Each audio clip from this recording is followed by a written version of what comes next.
Yun po kasi yung naging paluntunan ng Senado.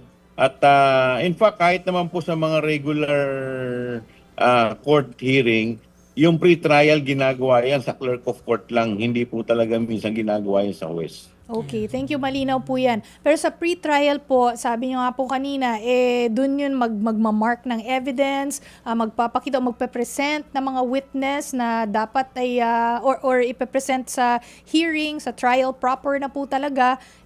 Kung yung side po ni VP Sara Duterte ay hindi po magpe-present ng evidence, hindi magbibigay ng listahan ng kanilang mga witness, ibig sabihin there's no more chance po for them to present their evidence, pati yung listahan ng mga witnesses nila?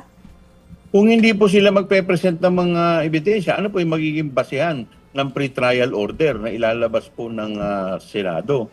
Kasi yung pre-trial order, parang yan yung roadmap kung anong mangyayari sa trial.